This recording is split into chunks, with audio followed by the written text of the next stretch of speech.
സദ്യയിലെ മീൻകറിയുടെ secret അറിയണോ? അതിനായി video മുഴുവൻ കാണാൻ മറക്കണ്ട.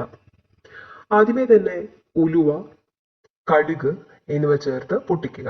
അതിലേക്ക് ഇഞ്ചി, വെളുത്തുള്ളി, പച്ചമുളക്, കറിവേപ്പില ഇത്രയും ചേർത്ത് നന്നായി വെള്ളം വറ്റുന്നവരെ ഇളക്കുക.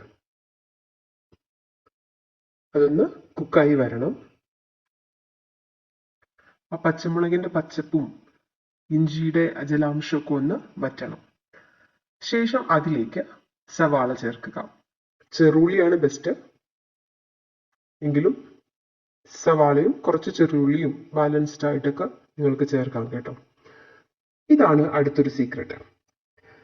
പൊടി നേരെ ഇടാതെ മുളക് പൊടി, മഞ്ഞൾപ്പൊടി, മല്ലിപ്പൊടി ഇവ കുറച്ച് വെള്ളം ചേർത്ത് ഒന്ന് പേസ്റ്റ് പരുവത്തിലാക്കി ഈ കൂട്ടിലേക്ക്, അതായത് കടുക് വറുത്തതിലേക്ക് ഒഴിച്ച് ഇളക്കി അതിന്റെ വെള്ളം വറ്റി എണ്ണ തെളിഞ്ഞു വരുന്നത് വരെ ഒന്ന് വഴറ്റിയെടുക്കണം. വെളിച്ചെണ്ണ പോരാന്ന് തോന്നുകയാണെങ്കിൽ ഈ ഒരു ഘട്ടത്തിൽ കുറച്ച് വെളിച്ചെണ്ണ കൂടി ആഡ് ചെയ്ത് കൊടുക്കാം. എന്തായാലും ഇതിന്റെ പച്ചപ്പ് മുഴുവൻ മാറി എണ്ണ നല്ല രീതിയിൽ തെളിഞ്ഞു വരണം. അതാണ് അതിന്റെ ഒരു പാകം. കരിഞ്ഞു പോവാതെ അല്ലെങ്കിൽ അടുക്കി പിടിക്കാതെ ശ്രദ്ധിക്കണം കേട്ടോ. ഇനി ഇതിലേക്ക് നമ്മൾ ആവശ്യത്തിന് വെള്ളം ചേർത്ത് കൊടുക്കണം. വെള്ളം ആദ്യമേ തന്നെ നിറയെ ഒഴിക്കണ്ട.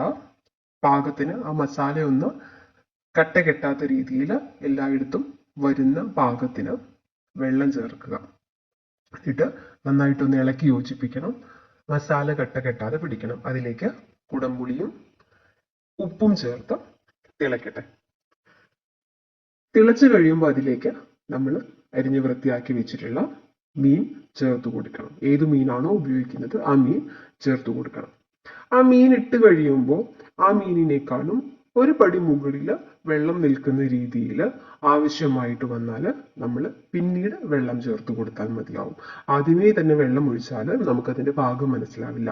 അപ്പൊ മീൻ ചേർത്ത് കഴിഞ്ഞതിന് ശേഷം ആ മീൻ മുങ്ങി നിൽക്കത്തക്ക രീതിയിൽ കുറച്ചുകൂടി വെള്ളം ചേർക്കണമെങ്കിൽ ആവശ്യമായിട്ടുള്ള വെള്ളം ചേർത്ത് മൂടി വെച്ച് വേവിക്കണം.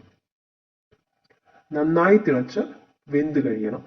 ആ സമയത്ത് ഉപ്പും പുളിയും ഒക്കെ പരിവമായി കറി ഏകദേശം കുറുകി വന്നു തുടങ്ങുമ്പോഴാണ് നമ്മുടെ രഹസ്യം. മുളക് പൊടി, ലേശം കുരുമുളക് പൊടി, അതുപോലെ കായപ്പൊടി ഇത് രണ്ടും ഒരു ചെറിയ കറിപ്പാത്രത്തിലെടുത്ത് അതിലേക്ക് വെളിച്ചെണ്ണ തന്നെ ചേർക്കണം. ആവശ്യത്തിന് വെളിച്ചെണ്ണ ഒഴിച്ച് ഇതൊന്ന് ഇളക്കി യോജിപ്പിച്ച് ഒരു മിശ്രിതം തയ്യാറാക്കി എടുക്കണം.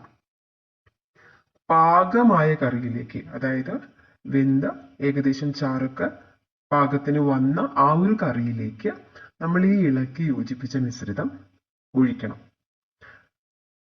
അത് കറിയുടെ തിക്നെസ്സും അതുപോലെ തന്നെ അതിന്റെ ടേസ്റ്റും കൂട്ടുന്ന ഒരു ചേരുവയാണ് ഇത്. അപ്പോൾ ഇത് കറി പാകമായതിനു ശേഷം മാത്രം ചെയ്യേണ്ട കാര്യമാണ്, ആദ്യമേ ചെയ്യേണ്ട. കറി വാങ്ങുന്നതിന് മുൻപായിട്ട് അതിലേക്ക് ഈ മിശ്രിതം ചേർക്കുക.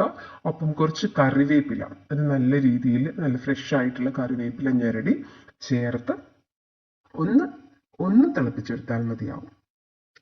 തണുക്കുമ്പോൾ കറി പാകത്തിന് കുറുകിയിട്ടുണ്ടാവും. അപ്പൊ ഇതാണ് സദ്യയിൽ ഉപയോഗിക്കുന്ന മീൻ കറി പാകം ചെയ്യുന്ന രീതി. വീഡിയോ ഇഷ്ടമായാൽ സബ്സ്ക്രൈബ് ചെയ്യണേ.